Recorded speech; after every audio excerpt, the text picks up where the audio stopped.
Let's Talk BL, a boys love podcast. Welcome back to the podcast. It's Sunday, Series Sunday, the day of the week where we talk all about one series and one series only, chock full of spoilers. So if you have not watched Pluie, then you're not a loyal Let's Talk BL listener. I mean, no, listen, if you haven't watched Pluie, it's fine. We'll forgive you.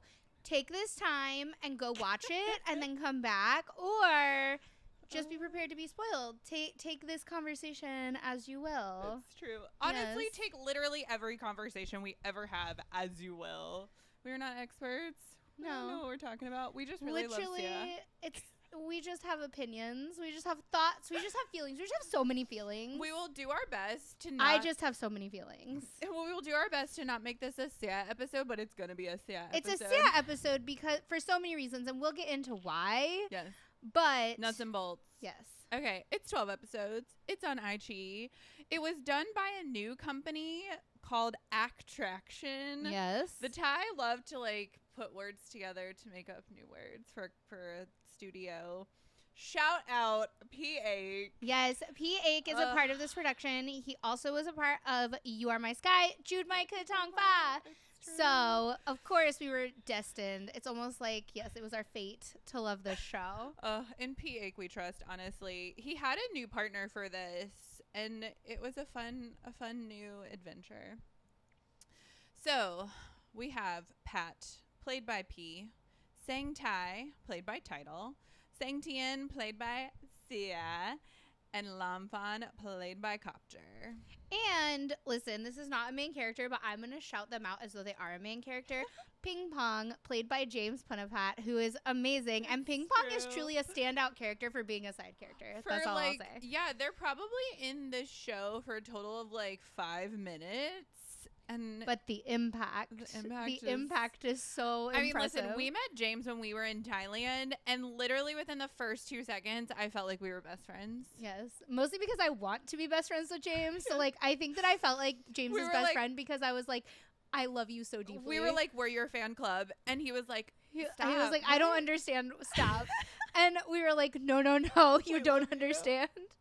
Oh, it's outstanding. Maybe one day we'll have James on the podcast. That'd be fun. That would be so fun. Anyways, okay. Let's get to the synopsis. Synopsis time. I took a peek at this and I was like, what? And this is low-key confusing. Yeah. Okay. Follows the story of a man who dislikes strangers and talking to people unnecessarily. He also suffers from a sensory neural hearing loss when it rains. However, as fate decides, he can only hear one voice when it rains. I disagree with the synopsis. Okay, because as we learned throughout the show, which caused him so many problems, Sang Tai does not dislike talking to people. Sometimes he unnecessarily goes on little park outings to talk to people that he doesn't necessarily need to be talking to. So no, and he has all these friends, and he makes friends with the vets when they're in Chiang Mai. Right. This man does not dislike talking to people unnecessarily. So don't understand that part of it. Yeah, I don't either. Yeah. Potentially, they were trying to explain the grumpiness. But he's not grumpy either. No. He's just he has family issues, but he's never grumpy. I don't quite understand. I mean, he comes across as grumpy at the very beginning when he's like, I don't believe in soulmates and Oh, I don't think that's grumpy. I think that's him being having mommy issues. I don't want to get involved with relationships because my mom and dad's relationship didn't work out. Yeah, I feel like that's him having mommy issues, not him being grumpy. Sang Tai was a whole mood in this show. Yes, I think quite a journey. Let's start with talking about Sang Tai because I started out as actually that's not true. I always was a Pat defender, not a Sang Tai protector. Yes. I always saw right through Sang Tai and being a huge pain in the ass. Yeah, he was quite. But he's cute. Yeah, he was dislikable. I forgive him for his cuteness. I do too. Yeah. He was very annoying. Yeah, his mommy issues ran so deep. And I will say that is one criticism I have for the show, although I did think it was an outstanding show, is for me personally, the mommy storyline was unnecessary. Holy cow. Episode 11, when I had to sit there and suffer through that mom's wedding, the only bright spot in that episode was Sang Tien, was Sia, obviously, because that's like the bright spot in every day of my life. All the brothers minus Tai. But the brothers, like, were all so cute, and I loved that moment in their little outfits. But, like, I did not need to suffer through that whole, like, family, whatever. Like, you can explain to me that he has mommy issues without, like, giving me all of that. I mean, holy cow. You knew from the beginning, because anytime there was a scene with the mom and the brothers, he storms off for whatever reason. Right. So I will say, I don't think he was dislikable. It's not that I didn't like him. It's that I thought that it's not that I disliked him. It's that if it came down to between the two of them, if I was like, now, listen, Pat was very in the wrong for lots of things, but if I was deciding who was one character on the scale of, like, who is in more of the wrong, I'm gonna go Sang Tai, not Pat. Like, I'm a Pat defender. Like, I actually think all of Pat's reactions, besides the fact of him being like, I quit my job, I quit my life, like, that's a bit of an overreaction. But, like, everything else that he did and the way he handled himself, I actually, like, understood, for me personally. And so, yeah, I'm definitely a Pat defender, not a Sang Tai protector, but, like, he's so cute. He is. And I don't think, again, like, it wouldn't be real if they were both, like, reasonable. No, yeah. Right? Like, first of all, it wouldn't be a drama. It wouldn't be interesting. It's like, it just wouldn't be interesting if they were both being reasonable. I mean, they had quite the journey. I like the fact that they established their connection and them liking each other before they each knew they were soulmates. Well, no. Sang Tai always knew.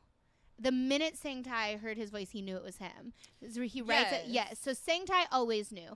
The only one that didn't know at first that Sang Tai was the person on the other end was Pat. Pat didn't know.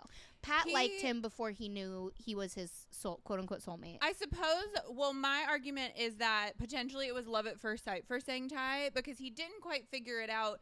He figured it out as he kind of had that conversation the first time Pat sat down and chit chatted with him. He knew as soon as he heard his voice. He it immediately clicked. I don't think that it immediately clicked. Oh, I think, saw it. Puzzle pieces had to fall into place where he was like, he saw him and it there was like a light that went off, but I don't necessarily, until it started raining and he ran out and he was like, I need to like confirm that it was him. But I think it was like a love at first sight for both of them. Oh, I disagree. I think because when I was watching that episode, for me, I saw him realize it was him. Because remember, he's been hearing this man's voice for years. For 2 years. Because Pat has been talking to him nonstop. It's Sang Tai who's not talking. And so literally as soon as he sat down and he started talking, you see him like look up really fast, and he wrote down his name and he was like, oh, he's a vet, right? Like he like all of these things he like, and so he went outside to like say something, right? Like, so no, he knew as soon as he heard his voice. But I honestly also I think Sang Tai is like a little snake boy. And like, here's what's also interesting is that they established early on that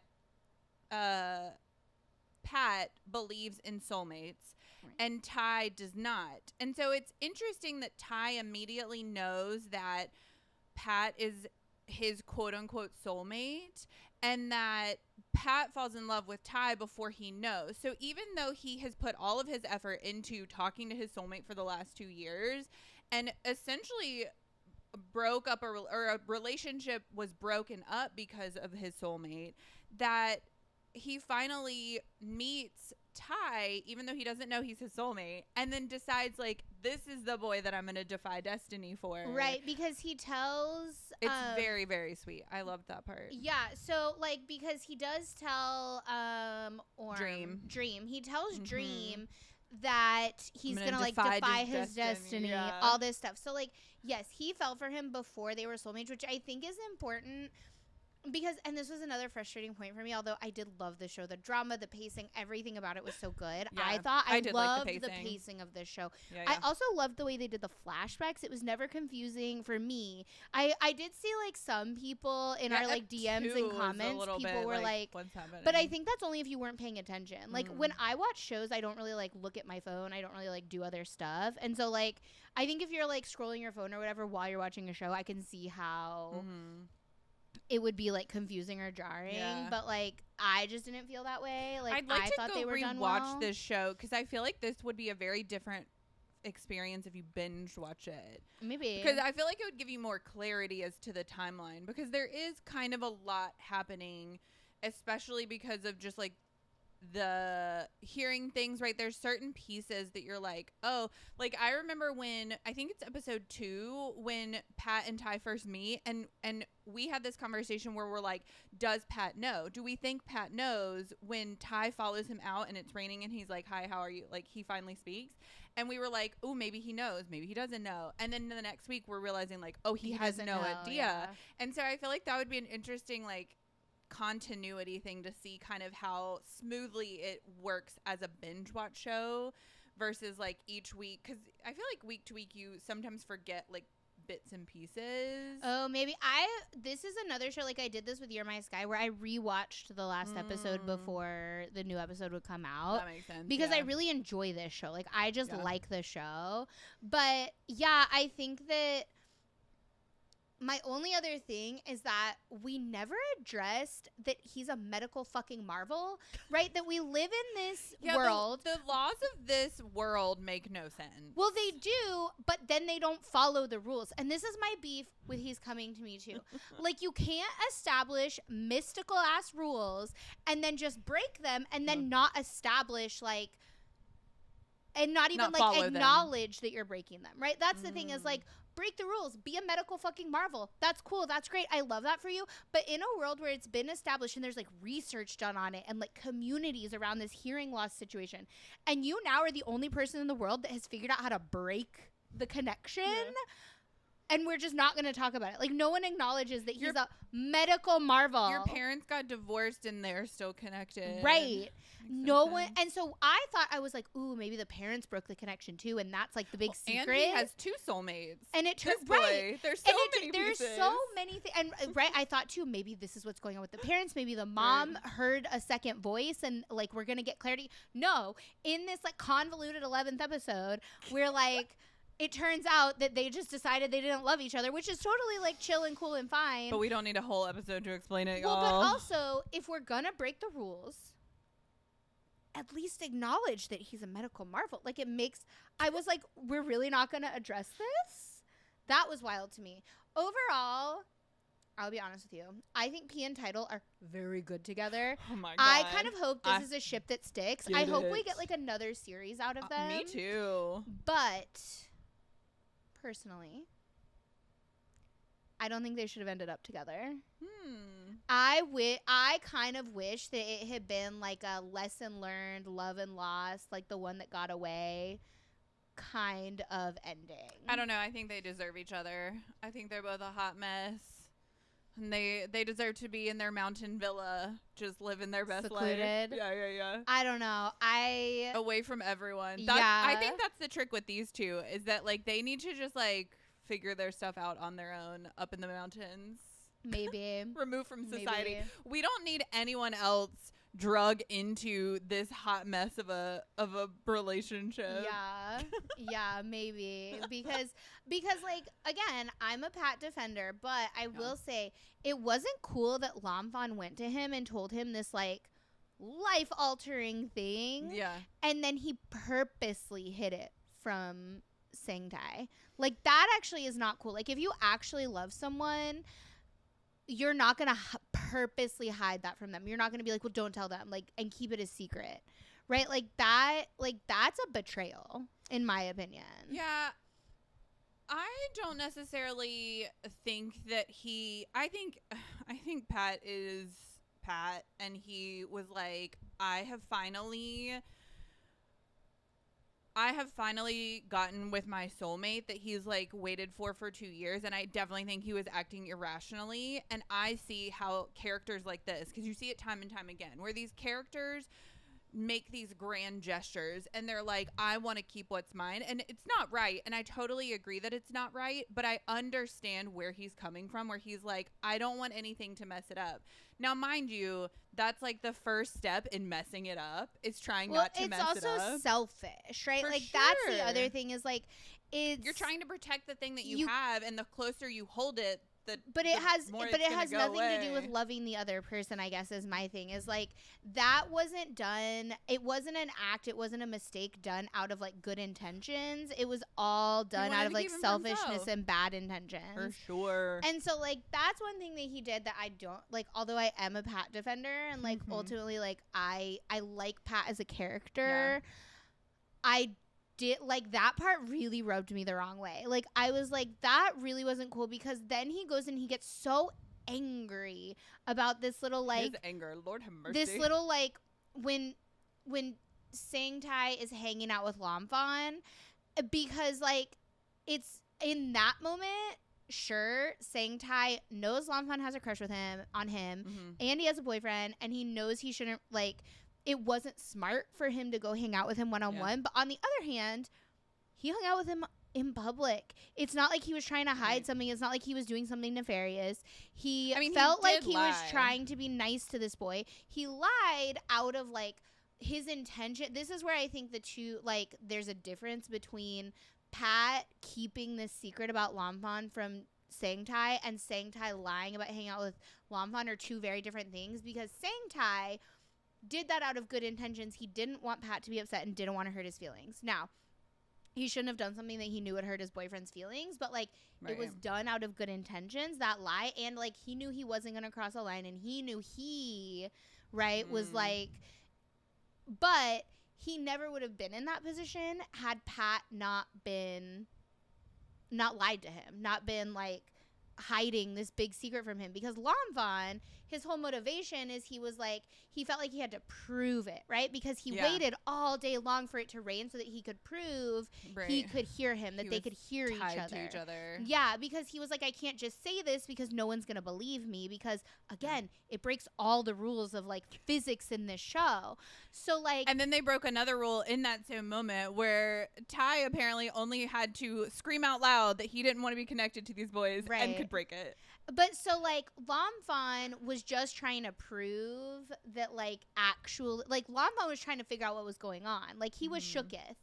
And so like, now granted, he did have a crush on Sangtai before he knew he could hear him, before the like hearing loss thing happened. But as he established, he's like, we just trauma bonded. It was a trauma love. Because he's like, I didn't actually love you. You saved my life, and I felt like I was connected to you. But again, there's this establishment in this world that the person you can hear is your soulmate. So like, he's shook, right? Like, he didn't know that in that moment. He's trying to figure out what's going on.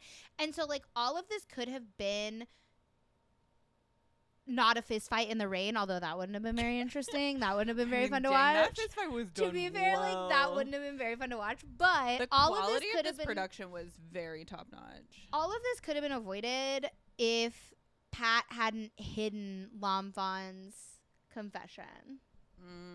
Hundo P. That would have been interesting.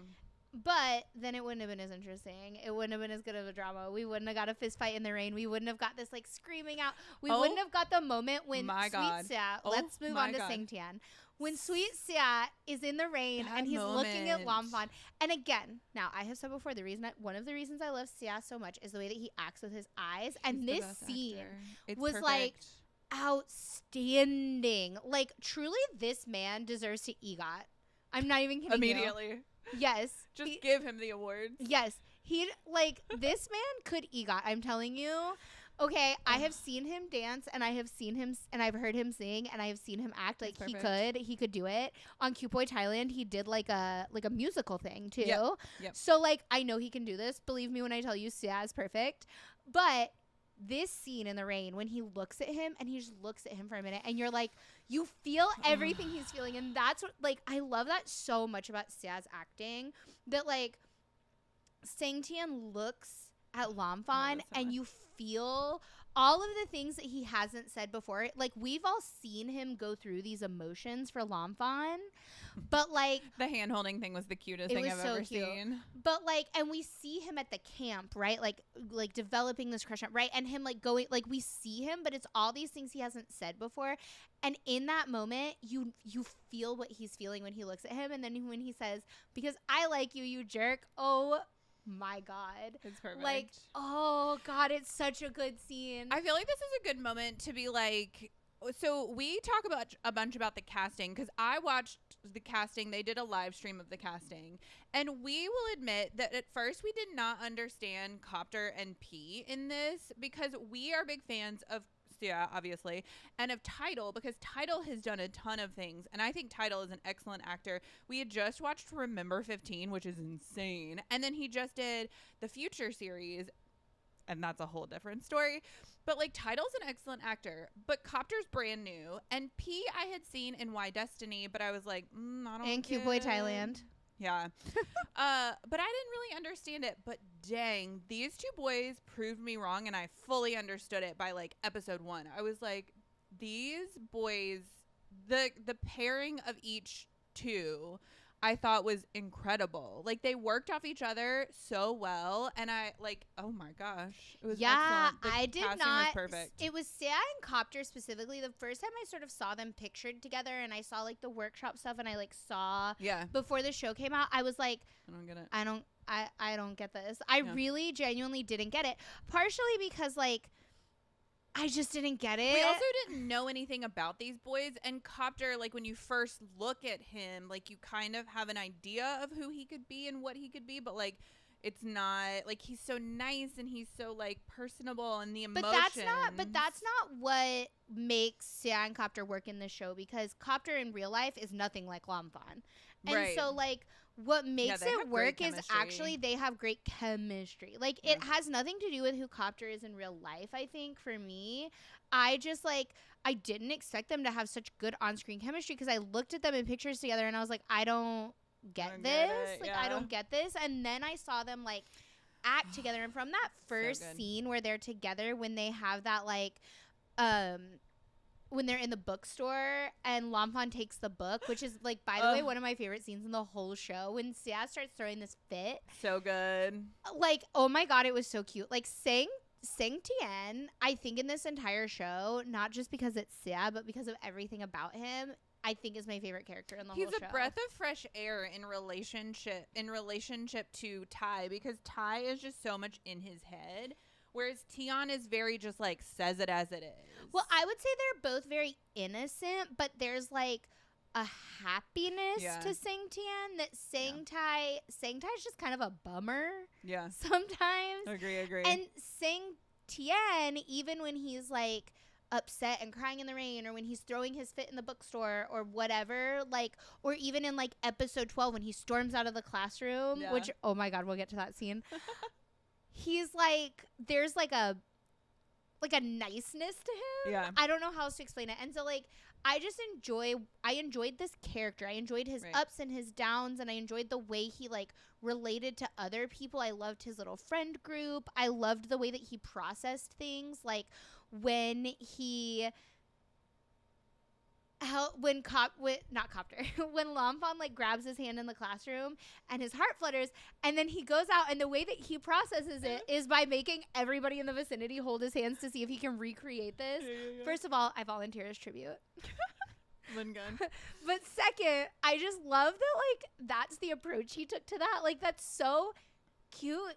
It's just so unbearably cute. And so it's so sweet. It's so innocent. From the first time I saw them together in that bookstore, the way that Lamphon was like, it just sort of bounced off him.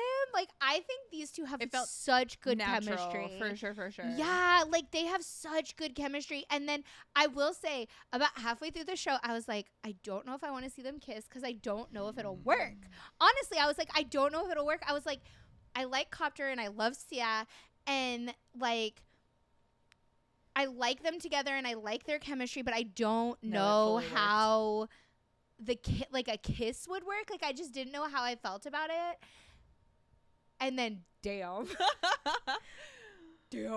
Like these two had one kiss scene. And it was beautiful. And when I tell you, I actually think that they rival all of the PN title business. Yeah. It rivals it. Like they give those two a run for their money. I think this might be one of my favorite kiss scenes of all time. It's the best kiss scene I've seen in a very long time. Because it has all the good components. Like it's sweet and innocent, and like there's pure motivation behind it. But there's emotion. But you know what it reminds me of? This just hit me. Oh my God. It reminds me of the rooftop kiss in Bad Buddy. Because there's a lot of emotion behind it. Yeah. There's like a there's relief. that back and forth conversation that sort of happens before it like leads up to it. Oh, it reminds me so much of the rooftop kiss in Bad Buddy. It's a lot. It's not so sad afterwards. Right. It's not the sadness, it's but happy like for sure. But like what leads up to it, and the fact that there's like emotion behind the kiss, like real, true, like conversation, like we're working through something, not just like I want to kiss you because I think you're attractive, right? It's not so much like a spicy kiss. It's more, but it actually was very spicy. And they did a wonderful job with their hands.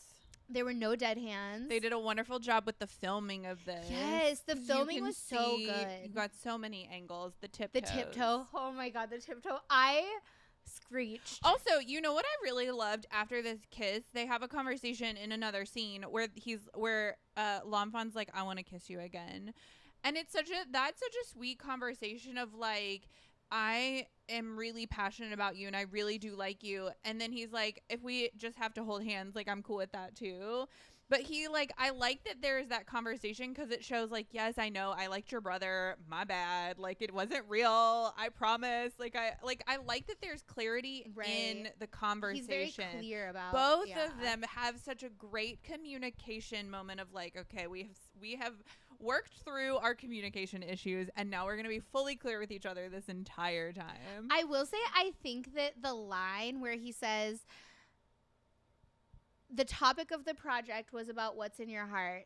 I'm showing you what's in my heart. Do you feel nothing? And then like that is, oh my God, that line is so good. I truly was like, I need to memorize this monologue so that I can say it to Sia one day. Because like one time, okay, spoiler, first of all, our vlog with Peace to Faye will come out at the end of this month. Keep an eye out for that. Yes. We went to Bangsan and we went to the aquarium and there was this sign, and I genuinely don't know if this is filmed or not, so it may or may not be in the vlog. We made you like do the whole thing. We found this sign that was like, it was like a funny flirty little thing in Thai. Like it was like wordplay. The Thai love wordplay. It made no sense to us. It was like wordplay. It was like a flirty wordplay thing about fish. Don't ask me. And I was like, as soon as it was explained to me what it was, I was like, yeah. I was like, go get Sia. Like I told everyone, I literally set the scene. I was like, okay, I'm gonna stand here. Mimi, you stand over there. And I worked with Kalru, our photographer. I was like, Kalru, we literally set the scene and I was like, okay, escort Sia over now. And I like worked so hard to like, cause we interview Sia and I'm like, Sia, what's it like to be so cute? Yeah. This is my dynamic with Sia, is at all times trying to embarrass him about how cute he is. And so I was like, I need to learn this monologue so that next time I speak to Sia, because it is a killer piece of dialogue. Lanfan and Sang Tien have the best lines in the show. They have the best dialogue in the whole show, truly. I mean, unfuck it is iconic. He didn't even say it out loud. He just wrote it down. She's an icon. She's a legend. I swear to all the BL gods, if we don't get a season 2, we're not going to get a season 2. I know it's like negative chance, but hey, Piake. It's not. I'm telling you, I personally don't think it's gonna happen. So I suppose never say never. Listen, GMMTV gave us a season 2 of Together. Yeah, but that show literally listen. Everybody can say what they want to say about Together. We got a time season 2. I thought Together was fantastic. Together, honestly, was like a reset for BL. Like Together was outrageously successful. Yeah. We've gotten such random season 2s of things, and there's always conversations, and dang, Pluie had success. They really did. And so I think it's possible. I don't think it's going to happen. Never say never. I just don't think it's going to happen. I'm not saying it'll never. I'm just saying I really don't think it's going to happen. Dang, that ending was open. Yeah, but I don't think that means it's going to happen. To wrap up this conversation about Sang Tai and Lanfan, I mean, the way that they ended the show. When he has hearing loss, I literally I we had talked about that. We were like, do the rest of the boys have hearing loss? Do we not know? Well, when we watched this, you were like, that never occurred to me, but it had occurred to me and Robbie. Like me and Robbie had talked about it. You weren't on board with the whole maybe Sang Tien has. I just never thought about it. Yeah, but me and Robbie were like, oh, maybe Sang Tien has the. But we moved on from it. We were like, oh, okay, we're at episode 11. Clearly this isn't right. And so for them to throw that in there is an after. It basically was like an after credit scene.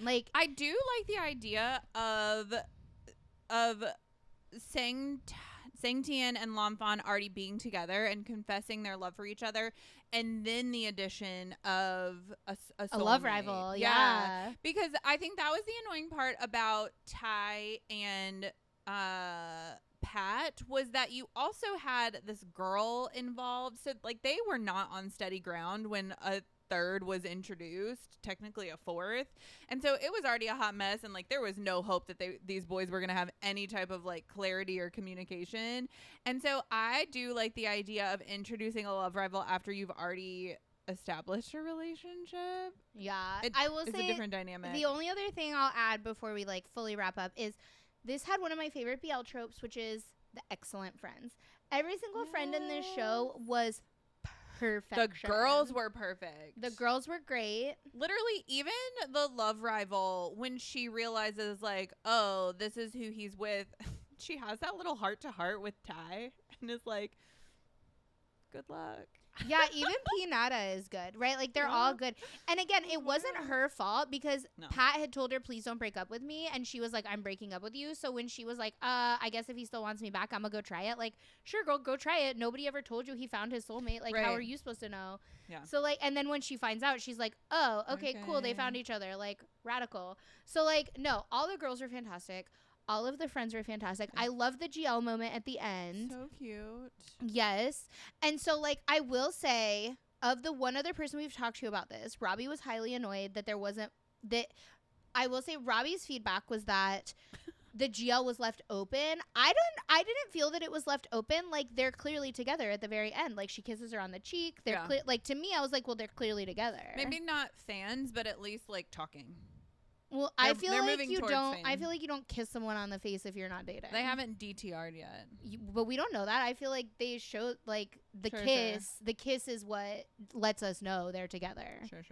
Like the kiss at the end, because like they have that whole conversation in the coffee shop, and then later on, like other stuff happens, and then we like flash to them at the bus stop, and clearly there's been a time jump because they're in different clothes, right? And she like kisses her. So like clearly. I'm watching a show right now where one of the characters cheek kisses the other, and there's not a clear relationship. So a cheek kiss doesn't always mean. I feel like these girls were very clear, and like we're talking about girls, not boys. True. Boys are stupid. Although I did love the pickup line when they're at the coffee shop, and she's like, "What is your favorite coffee?" And she says Americano, and she was like, "I will think of you whenever I see that coffee." It was very cute. Yes. Because she was like, oh, you remember that it's been all this time, and you remember that I like. She was like, whenever I see that coffee, I think of you. And then she like turns it on her. Oh, they're so cute. They're very cute. I'm very excited for Orm's upcoming GL. Yeah. She's gonna kill it in that GL. I'm so excited. I wish we had seen more from the classmates. Sweet old Four Wheels. Yes, little Four Wheels was in this, and I wish we had gotten more because I like I know that they are not their that like Sia is not Sangtian and Sangtian is not Sia, but I feel like these are the kind of people that Sia would hang out with in real life. Yeah. They're very goofy. It's very true to like Sia, so I very much enjoyed that. And the coworkers were wonderful because they were exactly the like wise counsel that friggin' Pat needed. Lord have mercy. One of my favorite things about them is that they should have been counselors, not vets. Anytime he would like stand in the corner and cry, they would all just like stand there like as though they had dealt with this a million times in their life, which I think is high key funny because like it just shows that this boy is just going through something at all times. And like I love that. As someone that cries a lot, I really like that he has a very supportive group of friends that's like, just let him cry it out and then we'll go comfort him. We'll be really nice to him. Like I wish I had that group of friends. I love that. Lord have mercy. It's so good. Also, funny little side note. There was a mountain frolic. Yes. And we almost did the same mountain frolic. I'm triggered. I don't want to talk about it. I bought these. I have these in my hair because we bought these at the same like village that Sang Tai and Pete and Pat have their like final come together moment in. Yeah, I'm triggered. I don't want to talk about it. They also have that little come together right in front of a wall where we like took some pictures, and like the whole time, and I was just flashing back to those pictures we took, and like that moment in my life was just so confusing. Vlog coming soon. It was one of the more confusing times in my entire life on this planet, and so like I was just the whole time I was like. I just shook my head. I was like, I And like he literally like followed our journey through did. Chiang Mai. Also, And I was like, why is this happening to me? Also, this production loved a little random side story. This like blind girl and The her blind boyfriend. girl and her boyfriend. What was the deep meaning to that? Like, I don't we know. have to communicate. It's okay. You can love you can love someone despite what other people say, maybe. Lord have mercy. The amount of like morals of the story that P.A. tried to put in this little show. But I will say, I did love his little propeller helmet. Oh my god. Oh yeah, P.A. had a cameo in And this. P.A. was in the show. If you don't know who Yes. P.A. is, he was the guy that gave Sang Tai The bike, the little his scooter he scooter. rode. He was like working at the little scooter shop. Also, honorable mention to the other two brothers. Go watch our IG live with Sia. He explains the meaning of their names, Yeah, which is all really the names. cute. They have like meanings. But Sang Nia, played by Boss. I need Boss in more things. Yes. And then we had Sang Chan, played by Palm, who was also in Coffee Melody. He played Gene in Coffee Melody, and that was truly one of my favorite characters. He's precious. And I will say, I threw on threads like who of the brothers who would you take as your date to a Yes. wedding, and then I also said it on a TikTok live because if you've been following along, we've been doing BL Besties every week. So sad. This is the very last BL Besties happen. No more BL Besties until a new show chooses us. Chooses us. Stay tuned for what that could be. And literally everyone was like, "Sing na, sing na, sing na." Shout out to Boss for The glasses. pulling everyone. He's a whole mood. A whole mood. I get you. I will say one thing about Boss that I wish we had seen was him giving Pat hell for breaking up with. Because remember, he was like, "Don't hurt my brother," and we didn't get like I think that would have been fun in like Would've been Ep funny. 11 instead of this whole like whatever family bonding moment in the tent. I know. Like, They really could have done better. give me a Pat and Sangnia confrontation. That's what I want. Yeah, they had to work through a lot of family drama that was unnecessary. For no reason. Good Lord. Otherwise, though, honestly, we wouldn't have this much to say about the show if we didn't overall really like it. I am very much immersed in this whole world. I know. I want to rewatch this immediately because, I feel like there are so many pieces and parts that, like, I potentially missed because I was just, like, hard eyes for Sia. God, and, like, Sia kills it. They all kill it in these roles. I mean, Ooh. Sweet Title has to cry every episode except Love for one. that. There's only one episode he didn't cry in. I want to All see if these somebody actors has made kill it. edits for this show. This would be a show that I would love to see an edit for. Speaking of, also, the spice was really funny because especially the scene where Pat seems to keep his slippers on. Oh my God, the slippers killed me. Yeah, that's what's great about this show is it was pretty spicy, but that's not the parts you remember, which is how you know you're watching, I feel like, a really well-written show. We got to see that first spicy scene in Ep 7 on the big screen with hundreds of people, and it was just as overwhelming as you could imagine. Yes, it was outstanding. Yeah, I mean, in the words of like director New from Wabi Sabi, he recently did a podcast, World of Why podcast, Salmon podcast. Shout out, go follow, subscribe, all that fun stuff. They're amazing.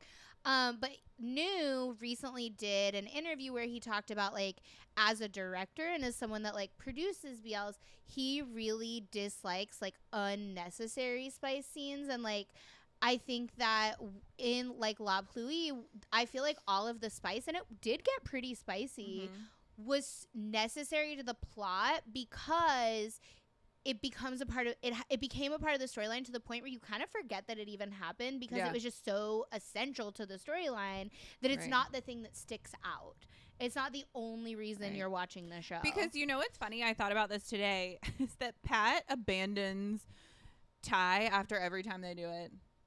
They never wake up in bed together. Well, he's so overwhelmed by like how good it is.